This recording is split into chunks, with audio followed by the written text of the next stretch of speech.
À toutes et à tous, j'espère que vous allez bien. On se retrouve pour le brief du lundi 9 juin, il est 8h30. Aujourd'hui, on va parler donc des news économiques, du ratio long and short, du funding, open interest, des liquidations.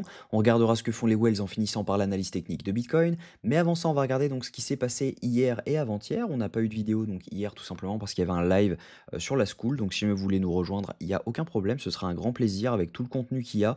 Clairement, c'est vraiment intéressant de se former pour 50 euros par mois.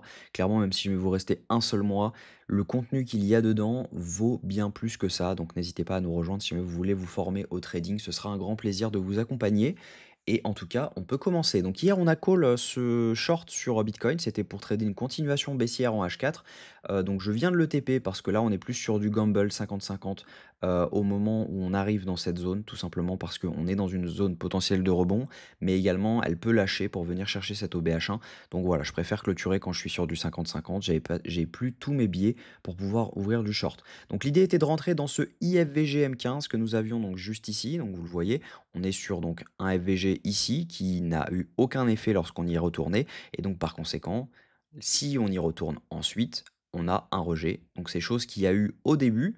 Donc si jamais je zoome un petit peu, on voit que ici on avait eu ce rejet, donc on est parti directement. Le but était de partir directement, et ensuite on voit que sur la nuit en fait ça avait accumulé du short. Donc on est venu liquider ces shorts en prenant la liquidation par rapport à cette zone-ci pour ensuite pouvoir partir à la cave. Mais là on est en train de mèche actuellement dans ce FVG et ça réagit plutôt pas mal. Donc on pourrait avoir un rebond. Donc c'est pour ça que j'ai préféré le clôturer donc à 0,84% de bénéfice.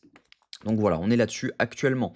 Donc sinon, si on regarde, on est toujours haussier. On a des billets qui nous annoncent qu'on pourrait up. Et en fait, il y avait ce biais-là également du fait que on a fait donc ce MSS juste ici. On aurait pu tout simplement partir beaucoup plus haut. Donc le fait de clôturer ce trade est une bonne chose parce qu'actuellement on passe baissier. On est toujours baissier en H4, mais on passe quand même sur certains biais haussiers. Donc il faut faire attention. Mais là, c'est plus du 50-50. Donc clairement, j'ai cette target-ci, donc de venir chercher ce IFVG autour des 108 125 dollars pour pouvoir potentiellement ouvrir un short si jamais il y a un setup dans cette zone. Je pense que ça pourrait être vraiment intéressant de faire par exemple quelque chose où on vient là-dessus, ensuite on recte, on vient complètement chercher cette zone, on valide un setup low time frame et derrière on peut se placer pour venir chercher beaucoup plus bas et potentiellement soit on vient ensuite en fonction des datas chercher plus bas, donc ce serait de venir chercher donc cet order block H4 H1 pardon, qui se situe donc dans les 96 621 dollars. Donc clairement, ça serait vraiment intéressant de venir chercher cette zone pour pouvoir avoir un potentiel bottom. Mais actuellement, voilà, on serait là-dessus et je pense qu'il y a des probabilités de venir chercher au minimum, en tout cas, ce IFVG H1 dans cette OBH4, dans la zone OTE de tout le mouvement. Ça pourrait être vraiment intéressant parce que si jamais je dis pas de bêtises, je ne l'ai pas tracé. Tac, ouais, ça représente parfaitement la zone OTE de tout le mouvement, donc ça pourrait être intéressant d'aller chercher cette zone. Donc maintenant, on va regarder au niveau des datas, des news, etc. si jamais on a des éléments déclencheurs qui peuvent nous amener là-dedans.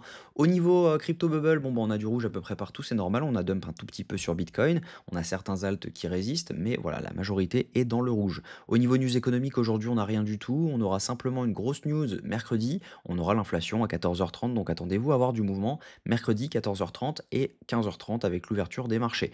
Au niveau liquidation, ce qu'on voit, c'est que on a pas mal de liquidations à venir chercher jusqu'aux 107 900 dollars. Donc si jamais on venait vraiment dans le premier cluster, c'est les 106 926 dollars. Et sinon, on peut pousser jusqu'aux 107 700 dollars, ce qui coïncide avec donc cette zone-ci d'order block et ce IFVG étant à donc 108 107 dollars. Donc si on regarde les liquidations, 108 107, ça, en fait, ça représente juste la fin des liquidations. Donc on pourrait front-run ce IFVG pour derrière venir chercher un peu plus bas. Donc ça serait intéressant. Au niveau funding open interest, ce qu'on voit, c'est que on avait une hausse de l'open interest avec une baisse des funding juste ici. Donc, ce qui veut dire que ici, c'était une majorité de shorts qui s'étaient ouverts et donc par conséquent, c'était normal de venir chercher un plus haut sur cette zone-ci pour derrière pouvoir tout simplement venir les fermer. Et on voit que c'est chose faite puisqu'on a eu un dump de l'open interest juste ici avec une rehausse des funding, ce qui veut dire que ici, majoritairement, ce sont des shorts qui se sont fermés et non des longs qui sont ouverts. On voit une légère hausse de l'open interest juste ici avec une hausse des fundings, ce qui veut dire que ici ce sont une majorité de longues qui se sont ouverts, même si ça galère un petit peu, je pense que voilà, on pourrait potentiellement venir faire un plus bas pour derrière pouvoir potentiellement avoir un rebond, donc plutôt intéressant. Au niveau de ce que font les whales accumulent encore, les retails également, tandis que Les micro-wells accumulent également, mais très, très, très doucement, hein. Clairement, on voit qu'on est plutôt sur une chute juste ici. On a une petite vente, donc c'est pas énorme, mais voilà, sinon on voit qu'on est plutôt sur des billets positifs acheteurs au niveau spot. Donc clairement, il n'y a pas vraiment de moment où on devrait vendre ce prix actuellement, sauf voilà, sauf la zone dans laquelle on l'a faite, mais actuellement, voilà, il n'y a pas de short à ouvrir maintenant en tout cas. Donc techniquement, je pense qu'on peut avoir un rebond maintenant. Je pense que ce lot peut être safe et potentiellement on pourrait revenir beaucoup plus haut pour venir chercher donc les 107-108 000 $ et ensuite, si on a un setup dans cette zone, je pense que ça sera intéressant de se placer pour pouvoir potentiellement viser donc des zones qui sont beaucoup plus basses. Donc voilà, j'espère que cette vidéo vous a plu. Si c'est le cas, je vous invite à vous abonner, à liker cette vidéo et à commenter ce que vous en pensez. Je reste donc pour conclure haussier sur Bitcoin tant qu'on ne casse pas au moins les 104 000, 105 000 $ parce que pour l'instant, nous restons haussiers. Je vous souhaite une très bonne journée. On se retrouve demain à la même heure. Prenez soin de vous.